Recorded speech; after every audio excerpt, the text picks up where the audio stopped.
Hello friends, इस video में हम चर्चा करने जा रहे हैं स्पीच एंड लैंग्वेज डिले पर। अगर आप इस चैनल पर नए हैं तो प्लीज़ सब्सक्राइब आवर चैनल और कृपया वीडियो को पूरा देखें ताकि आपके समझ में आए। स्पीच क्या है? स्पीच यानी वाणी। वाणी क्या है कि वाणी भाषा का ही एक मौखिक प्रकार है। और भाषा क्या है कि भाषा सूचना, भाव, जानकारियों का आदान प्रदान करती है, उसका एक माध्यम है। भाषा वर्बल भी हो सकती है, भाषा नॉन वर्बल भी हो सकती है, लिखित रूप भी हो सकती है।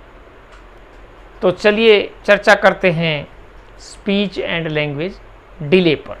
स्पीच डिले का बच्चा अपने विचारों की अभिव्यक्ति शब्दों, शब्दांशों से करता है, वाक्य रूप में उसको गड़बड़ हो जाती है। अब लैंग्वेज डिले का बच्चा शब्दों का उच्चारण तो सही करता है, लेकिन वो उन चीज़ों को, उन शब्दों को कोरिलेट नहीं कर पाता वस्तुओं के साथ। एक बात, मान लीजिए बच्चा सेब कहना सीख गया, तो वो आलू को भी सेब कह रहा है, वो प्याज को भी सेब कह रहा है। एक पर्टिकुलर वस्तु का नाम सेब है, ये समझने में उसको कठिनाई आ रही है। ये लैंग्वेज डिले है। और लैंग्वेज डिले क्या होता है, हम कैसे पहचानेंगे, ये हम सिलसिलेवार तरीके से बताते हैं। 1 साल का बच्चा संकेत भी नहीं करता। 1 साल का बच्चा थोड़ा थोड़ा बोलना स्टार्ट होता है, नहीं बोला जा रहा तो वो इशारे करता है, इशारे भी नहीं करता, लैंग्वेज डिले हो रहा है। 1.5 साल का बच्चा है, बोलने को प्रेफर नहीं कर रहा है, स्पीच को प्रेफर नहीं कर रहा है, प्रेफर वो संकेतों को कर रहा है, यहां लैंग्वेज डिले है। 2 साल का बच्चा शब्दों की नकल नहीं कर पाता, क्योंकि हम इमिटेशन से सीखते हैं ना, किसी चीज को इमिटेट करते हैं तो सीखते हैं, तो वो प्रॉपरली इमिटेट नहीं कर पा रहा। 2 साल का हो गया है तब भी वो प्रॉपर इमिटेट नहीं कर पा रहा, यहां स्पीच एंड लैंग्वेज डिले होता है। इसके अलावा शब्दों का अर्थ समझने में उसको परेशानी हो रही है और मौखिक निर्देशों का पालन सही से नहीं कर पा रहा है। स्पीच और लैंग्वेज डिले के कारण क्या हो सकते हैं? हो सकता है कि बच्चा हीरिंग इंपेयर्ड हो, उसको सुनने में कठिनाई हो रही है, इसलिए ऐसा है। या फिर बच्चा ऑटिस्टिक है, तब भी ऐसी प्रॉब्लम आ सकती है। या इंटेलेक्चुअली डिसेबल है, तब भी ऐसी दिक्कत आ सकती है। इसके अलावा स्पीच में गड़बड़ जो हो रही है, सिर्फ स्पीच में क्लेफ्ट पैलेट और क्लेफ्ट लिप्स की वजह से भी ऐसी प्रॉब्लम आती है। टंग टाई हो सकता है, ये जीवा के ये टांका सा जो हम देख रहे हैं, ये कईयों का काफ़ी नज़दीक होता है, तो जीभ प्रॉपरली उठ नहीं पाती, तो टंग टाई हो सकता है या फिर अफेजिया हो सकता है। अब इसका उपाय क्या है? इसका उपाय है स्पीच थेरेपी। स्पीच थेरेपी के लिए जैसे ही आपको ये लगे कि हमारा बच्चा स्पीच डिले में आ रहा है, उसको स्पीच डिले हो रहा है, 2 साल का हो गया है, लेकिन ये प्रॉब्लम उसको आ रही है, तो आपको स्पीच एंड लैंग्वेज पैथोलॉजिस्ट के पास जाना पड़ेगा। कुछ टिप्स हैं जो आप घर पर प्रयोग करें तो काफ़ी मदद मिल सकती है। अपने बच्चे के साथ ज़्यादा से ज़्यादा बातचीत करें, बोलें। वो रिस्पॉन्स नहीं कर रहा है फिर भी बोलें। अगर रिस्पॉन्स नहीं कर रहा तो फिर बोलने का क्या फायदा हुआ।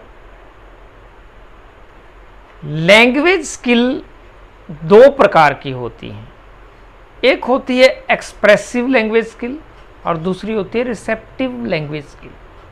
अगर बच्चा रिस्पॉन्स नहीं कर रहा फिर भी बोल रहे हैं, बातचीत कर रहे हैं, बच्चा आगे से बातचीत नहीं कर रहा, बोल के जवाब नहीं दे पा रहा, वो प्रॉपरली नहीं दे पा रहा है और हम प्रयास कर रहे हैं बोलने का, तो इससे क्या होगा, उसकी रिसेप्टिव लैंग्वेज स्किल जो है डेवलप होगी। रिसेप्टिव होगी तो धीरे धीरे एक्सप्रेसिव भी आएगी। जैसे वो हम कैसे कर सकते हैं बातचीत, इतना बोलिए कि आप बोलते बोलते थक जाएं, इतना बोलिए बच्चे के साथ, अटेंशन गेन कीजिए उसकी और बच्चे के साथ बोलिए। कोई स्पेशली मैं ये नहीं कह रहा कि 1 घंटा निकालिए, बच्चे को कुर्सी बिठाइए अपने सामने और बातचीत शुरू कीजिए, नहीं। डेली लिविंग स्किल सिखाइए उसको, जो दिन भर की गतिविधियां हैं उसको डिस्क्राइब करना शुरू कर दीजिए। बच्चा ब्रुश कर रहा है, आप ब्रुश करवा रहे हैं, उसको बताइए बेटा ये ब्रुश होता है, इसमें ये दांते होते हैं, ये कठोर भी होते हैं, ये नरम भी होते हैं। कठोर नरम सीख लिया बच्चे ने, समझ लिया, ब्रुश समझ लिया, पेस्ट दिखाई आपने, पेस्ट समझ लिया, अब उसकी सफाई करवा रहे हैं, ऐसे डेली करना है।